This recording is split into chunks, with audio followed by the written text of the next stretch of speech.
Dominus vobiscum, et cum spiritu tuo, ursum corda, habemus ad Dominum.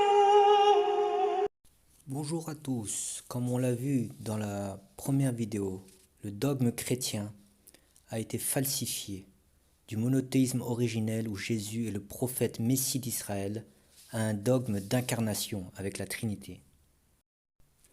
Nous allons voir aujourd'hui que Jésus a annoncé le prophète Mohammed sallallahu alayhi wa sallam, paix et bénédiction sur lui, qui est le dernier prophète de l'histoire et le seul prophète venu pour l'humanité entière. On verra aussi que l'ensemble des prophètes venus avant et l'ensemble des livres saints ont annoncé le prophète Mohammed, paix et bénédiction sur lui. Donc le prophète Mohammed est apparu aux alentours de 622 après Jésus-Christ. Et il est pour les prophètes comme ce triangle.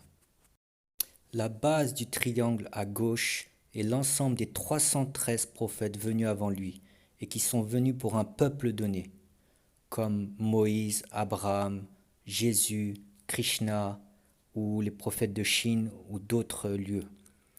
Et lui est le dernier prophète, c'est la pointe du triangle, et il est le dernier prophète venu pour l'ensemble de l'humanité. Il est le sceau de la prophétie. Si Jésus a dit « Je suis venu pour les brebis égarées d'Israël », le prophète Mohammed a dit « Tout prophète fut envoyé spécifiquement à son peuple. Quant à moi, je suis envoyé à toutes les races, les rouges aussi bien que les noirs. » Et le Coran dit, dans Sourate 34, verset 28, « Oui, c'est à l'ensemble des hommes que nous t'avons envoyé pour annoncer la bonne nouvelle et avertir. » Donc par rapport à l'annonce de Jésus, du prophète Mohammed, paix et bénédiction sur lui, dans Jean chapitre 15, verset 16, Jésus annonce « Celui qui doit vous soutenir viendra, c'est le Paraclète, qui signifie le consolateur, l'intercesseur, l'avocat des faibles. L'Esprit de vérité, l'Esprit Saint qui vient du Père. Il parlera de moi et vous me rendrez témoignage car vous êtes avec moi depuis le commencement.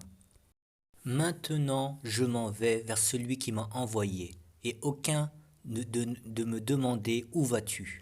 Cependant, je vous dis la vérité. Quand il sera venu, il convaincra les gens de ce monde en ce qui concerne le péché, la justice et le jugement de Dieu. Quand le Paraclète sera venu, l'Esprit de vérité, il vous conduira dans toute la vérité, car il ne parlera pas de lui-même, mais il dira tout ce qu'il a entendu, et il vous annoncera les choses à venir. » Fin de citation.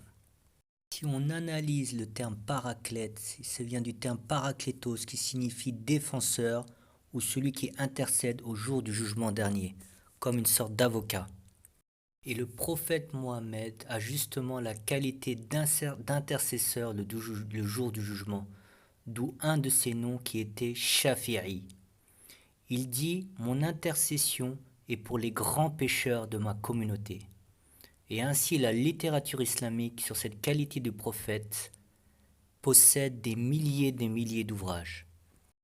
Ce Paraclète est un homme et non pas un esprit comme le disent les chrétiens, l'Esprit Saint, car il désigne déjà Jésus dans le premier épître de Jean, qui dit « Mais si quelqu'un vient à pécher, nous avons comme Paraclète, donc avocat, auprès du Père Jésus-Christ le juste. » De plus, les termes utilisés dans la phrase « il ne parlera pas de lui-même, mais il dira tout ce qu'il entendra » sont les termes laléo en grec et akouo qui désignent des verbes humains. Laléo pour langue et akouo qui donne acoustique, qui est lié à l'ouïe. Cela désignerait le lien du prophète Mohammed, paix et bénédiction sur lui, avec l'ange Gabriel, car le prophète, lorsque la révélation coranique venait, disait ce qu'il entendait de l'ange Gabriel et rentrait dans un état mystique. Le fait que le texte mentionne l'Esprit Saint peut vouloir dire que le Paraclète est inspiré par l'Esprit Saint, mais ce texte ne désigne pas l'Esprit Saint, et que le Paraclète serait inspiré et recevrait la révélation de l'ange Gabriel, de l'Esprit Saint. Donc. Autre élément qui montre que le Paraclète est un homme et que Jésus dit « Il convaincra les gens de ce monde en ce qui concerne le péché, la justice et le jugement de Dieu. » Cela correspond exactement au prophète Mohammed qui apporte une loi divine à l'ensemble de l'humanité. D'autre part, certains commentateurs pensent que le vrai terme serait Périclitos de l'araméen, qui signifierait celui qui loue abondamment Dieu, ce qui correspondrait à l'autre prénom de Mohammed qui a deux prénoms principaux, donc le premier Mohammed et le deuxième Ahmed, qui signifie justement celui qui loue Dieu abondamment. Et cela serait confirmé par le Coran, qui dit dans la sourate 61, verset 6, et cela 600 ans après Jésus, « Et quand Jésus, fils de Marie, dit « Ô vous, enfants d'Israël, je suis un prophète envoyé à vous, confirmant ce qui est dans la Torah et vous annonçant la venue d'un prophète après moi, dont le nom est Ahmed. » Ce qui est étonnant est que le Coran dit Ahmed et non pas Mohammed, et Ahmed correspond à Périclitos. Ce passage de relais intertemporel entre le prophète Mohammed et les messagers avant lui est la preuve de son authenticité, c'est-à-dire les prophètes d'avant l'annoncent et on le trouve dans les livres saints et lui-même confirme ces annonces. Et en même temps, le prophète, à travers la révélation du Coran, filtre le vrai du faux des traditions passées entre le vrai et ce qui a été ajouté par les hommes. Si je puis me permettre, c'est un petit peu comme Colombo qui, lors de la scène finale, annonce au suspect ce qu'il a vraiment fait le jour du meurtre et ce qu'il n'a pas fait et où il a menti pour assassiner la victime. C'est pour cela que le Coran a des points communs avec l'ancienne Bible et les évangiles, mais cela ne signifie pas que le Coran copie la Bible et les évangiles. Comme Colombo ne copie pas le témoignage du suspect, mais il filtre entre la vérité et le faux. Bah oui, ça me paraît normal.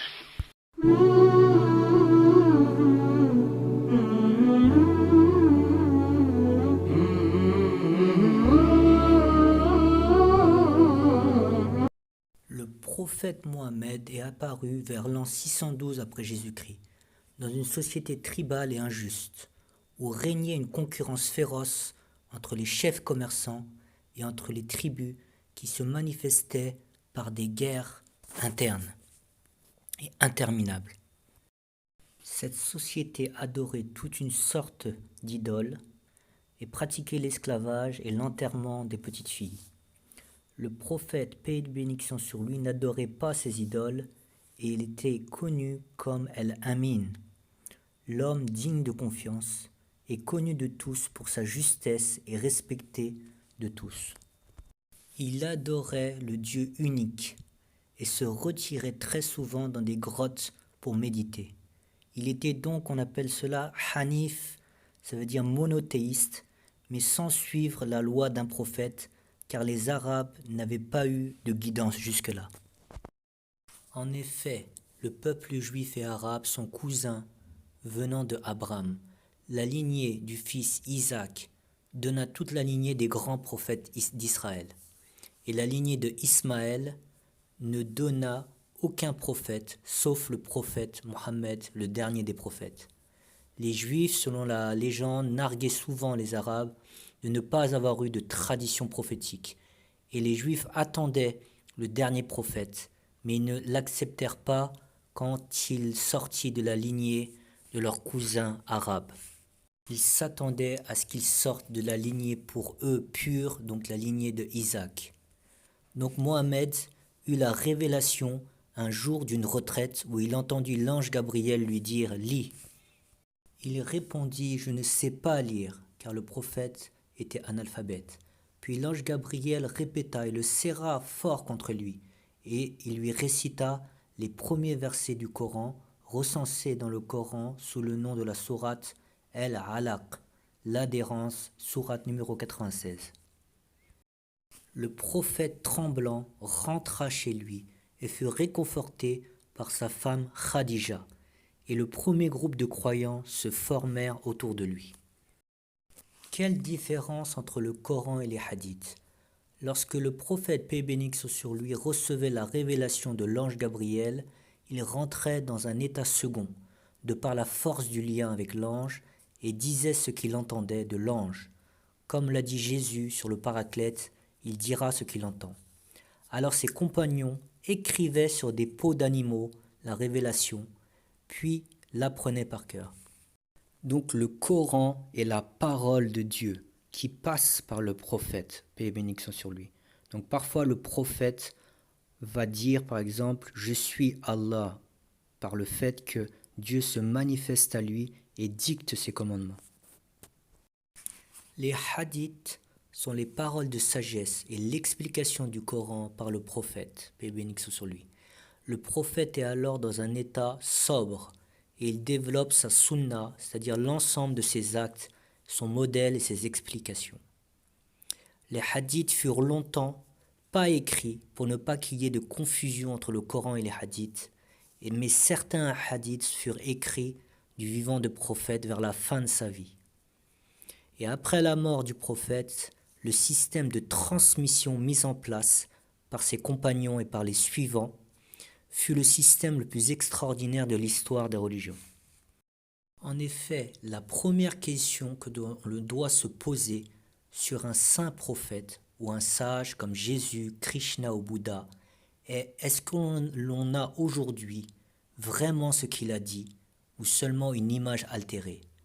Donc quelle est la chaîne de transmission?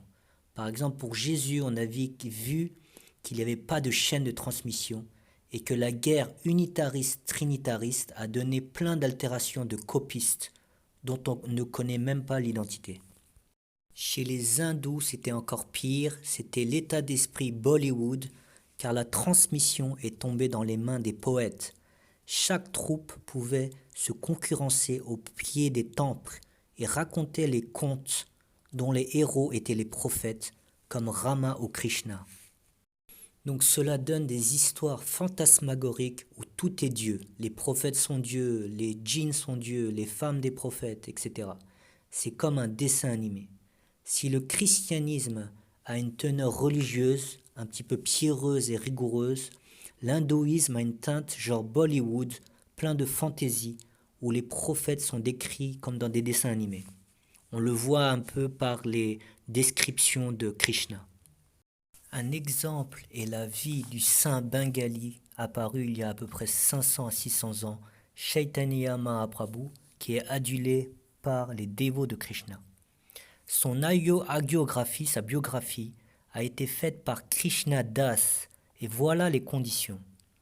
À un âge avancé et en mauvaise santé, il a été prié de faire la biographie de Chaitanya. Il n'a pas connu Chaitanya de son vivant et il dit: « Je suis maintenant devenu trop vieux et perturbé par l'invalidité. En écrivant, mes mains tremblent, je ne me souviens de rien, je ne peux ni voir ni entendre correctement. J'écris toujours et c'est déjà un miracle inespéré. » Et c'est sur le récit de cet homme que les dévots de Krishna vont fonder les bâtisses de leur foi. C'est donc très très léger et très dangereux. Donc le système de transmission de l'islam fut le plus rigoureux de l'histoire. On entend souvent dire: mais vous, les musulmans, vous avez des hadiths forts, des hadiths faibles, donc c'est du téléphone arabe, c'est n'importe quoi. On a un peu l'image de la vieille mère arabe faisant des commérages avec ses amis, et donc on pense que le système est le même. Mais cela n'a rien à voir. Par exemple, un terme ancien était le terme travail d'arabe, qui signifiait dans l'ancien temps un travail excellent et très sérieux. Donc le système de transmission était un système en forteresse, une sorte de rouleau compresseur aussi impénétrable qu'une forteresse. C'est comme si on donnait le travail à Colombo, Hercule Poirot, Sherlock Holmes, Ali McBeal ou Perry Mason. Ça veut dire que des experts intransigeants et dotés d'une intelligence au-dessus de la moyenne. Donc par ce système en rouleau compresseur, ils vont analyser et encore analyser la fiabilité des transmetteurs sur des critères très forts qui au niveau intellectuel dignes de Einstein et même au niveau moral digne de la sainteté. Et tout ce qui est médiocre sera rejeté. Donc ainsi au niveau intellectuel, il n'existe aucun peuple qui, comme eux, a pendant 12 siècles rédigé les récits de chaque homme de lettres, soit près d'un demi-million d'hommes distingués dans leurs domaines respectifs. C'est une science à part entière dans l'islam, le dictionnaire des biographies, qui fait la lumière sur 100 000 personnes, et il y a eu un lien dans la transmission des hadiths. Et dès le début de l'après-vie du prophète, où on compte la biographie de 11 000 compagnons ayant eu un lien avec la transmission des hadiths.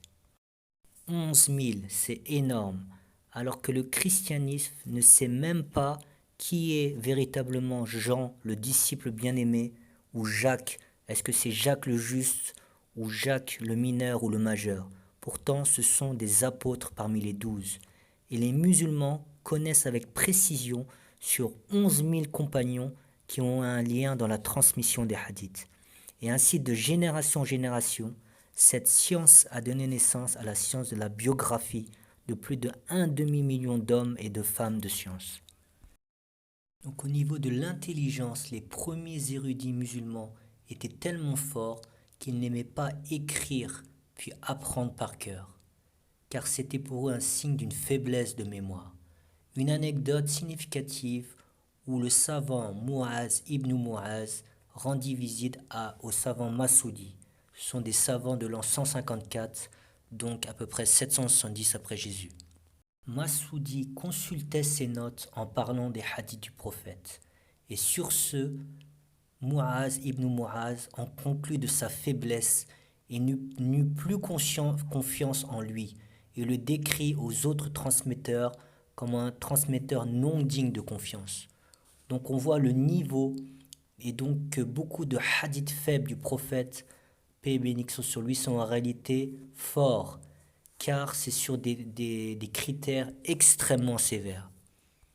Donc on voit que c'est autre chose que les récits hindous, comme celui du saint bengali Chaitanya Mahaprabhu, dont la biographie fut, comme on l'a vu, faite par un homme en fin de vie, dont la mémoire était défectueuse et il était tout tremblant.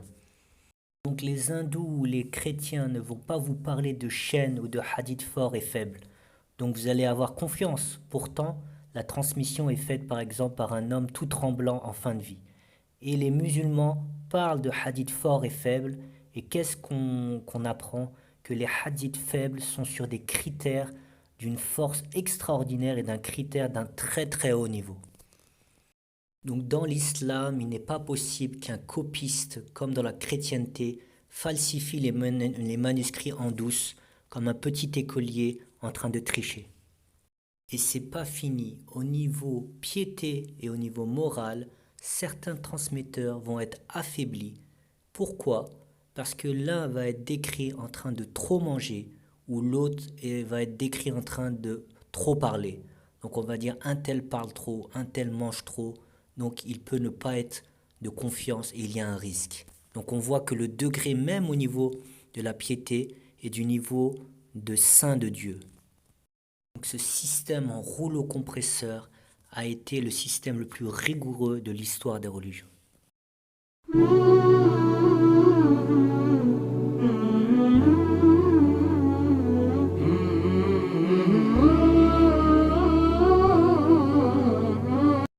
Le Coran dit sur l'incarnation en général, c'est-à-dire de prier Jésus, Krishna ou Shiva, qui étaient des prophètes, en les adorant comme s'ils étaient des dieux, que c'est de l'association majeure.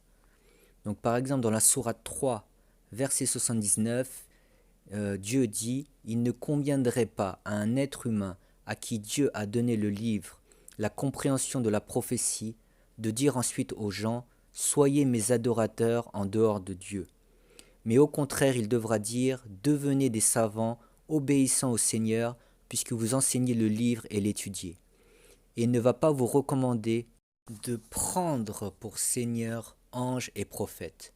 Vous commanderait-il de rejeter la foi vous qui lui êtes soumis. Donc appeler Dieu par le nom d'un prophète, comme dire « Ô Jésus, exauce-moi » ou « Ô Krishna, exauce-moi » n'est pas le vrai dogme, puisque le Coran dit qu'ils donnent des associés à Dieu. En ce qui concerne Jésus, le Coran relate un dialogue entre Dieu et Jésus au jour de la résurrection, dans la sourate 5, versets 116 à 118. Donc le Coran dit « Le moment où Dieu dira « Ô Jésus, fils de Marie, est-ce toi qui as dit aux gens « Prenez-moi ainsi que ma mère pour deux divinités en dehors de Dieu ?» Jésus dira « Gloire et pureté à toi, il ne m'appartient pas de déclarer ce que je n'ai pas le droit de dire. Si je l'avais fait, tu l'aurais su, certes. Tu sais ce qu'il y a en moi et je ne sais pas ce qu'il y a en toi. Tu es en vérité le connaisseur de tout ce qui est inconnu. Je ne leur ai dit que ce que tu m'as commandé, à savoir adorer Dieu, mon Seigneur et votre Seigneur. Et je fus témoin contre eux aussi longtemps que je fus parmi eux.